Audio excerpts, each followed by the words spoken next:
এই হচ্ছে আমার ছাদ বাগান।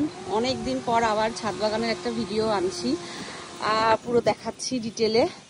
একটু ওয়াইড অ্যাঙ্গেলে তোমাদেরকে দেখিয়ে দিচ্ছি, তারপরে আমি একটু ভালো করে ভালো জুমে তোমাদেরকে ভিডিওটা দেখাবো। ওয়াইড অ্যাঙ্গেলে তো ভীষণ ভালো লাগছে দেখতে। তো এবার দেখো, ফার্স্টে এই যে জায়গাটা যেখানে এই যে নেটগুলো লাগিয়েছিলাম, এই জায়গার এখন পরিস্থিতিটা ঠিক কেমন লাগছে দেখায়। ওয়াইড অ্যাঙ্গেল ছাড়া না বোঝানো সম্ভব না। এই যে আমার মা বসে আছে, এই যে দেখতে পাচ্ছ, ওয়াইড অ্যাঙ্গেলেই দেখাচ্ছি তাহলে পুরোটা দেখানো যায়। এই যে এটা সেই হাড়জোড়া গাছ, ছোট্ট টপটার মধ্যে লাগিয়েছি, সেইটা এত ভালো গ্রোথ নিয়ে নিয়েছে। এবার টপটাকে ভাবছি চেঞ্জ করব, আর এগুলো কাটিং থেকেও হয়ে যায়, এটাও একটা সুন্দর লাগছে দেখতে। এইখানে একটা ফিলোডেন্ড্রন গাছ রাখা হয়েছে, এই যে ফিলোডেন্ড্রন, এটা এই যে মানি প্ল্যান্ট, এটার মানি প্ল্যান্টের এই কালারটা এত ভালো লাগে, হলুদ আর এই যে সবুজের একটা মিক্সড কালারটা এতটা ব্রাইট। আর এই ধরনের কালারে যদি একটু লাইট পড়ে না, সানলাইট পড়ে, কালারগুলো আরও খেলে। তো এই জায়গাটা আমার পুরো এইভাবে উঠবে। আর এই যে দুটো সেই মনস্টেরা ভ্যারাইটি, এইটা সেই আমি মুচিসা থেকে কাটিং করেছিলাম, তোমাদেরকে সেই ভিডিও দেখিয়েছিলাম, সেই নারকেল গাছ দিয়ে বেয়ে উঠেছিল, সেখান থেকে কেটে ছিঁড়ে নিয়ে এসেছিলাম, সেইটা দেখো। আর এইটা আমার আগেই ছিল।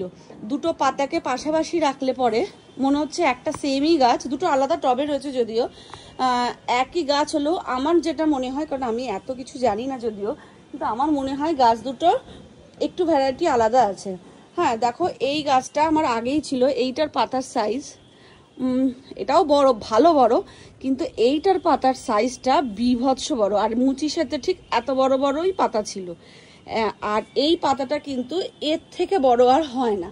তাই দূর থেকে দুজনকে এক লাগলো। আমার মনে হয় একটু জাতের পার্থক্য আছে, একটা বড় জাত আর একটা হয়তো একটু ছোট জাত, এরকম কিছু একটা। ছোট জাত কি বলবো, হয়তো একটু ছোট ভ্যারাইটি এরকম।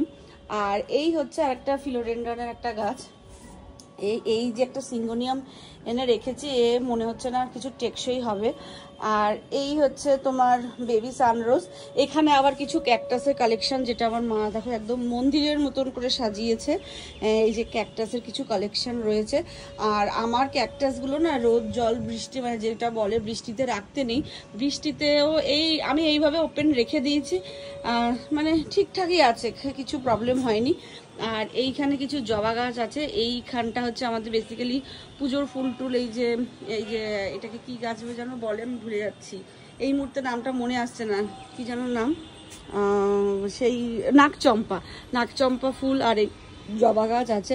এখান থেকে যা ফুল আসে আমাদের পুজোতে, আমাদের আর কিনতে হয় না, ঘরের ঠাকুরের পুজো আমাদের এখান থেকে হয়ে যায়। আর এই সেকশনটা হচ্ছে পুতুর সেকশন, জবার সেকশন, তবে গাছগুলো অনেকগুলো মরেও গেছে আমার। এখানে কিছু কাঠগোলাপের চারা, এই যে তোমার সেই কাঠগোলাপ তুমি দিয়েছিলে যে ডালগুলো, এই যে এখান থেকে এই যে দুটো গাছে চারা বেরিয়েছে, আর এইটা থেকে এখনো বেরোয়নি। আমার ভিডিও দেখলে একটু কমেন্ট করো।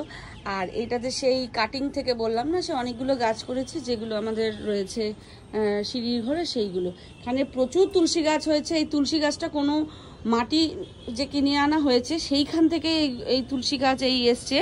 এত চারি ধারে এই রেণুগুলো পড়ে এত তুলসী হয়ে যাচ্ছে, তো একে আলাদা একটা করে দেওয়া হয়েছে। আর এই তুলসী গাছ আমাদের খরগোশকে পাতা খাওয়ানো হয়, সেজন্য স্পেশালি ওর জন্য এই তুলসী গাছ রাখা হয়েছে, এই যে কালো তুলসী বলে।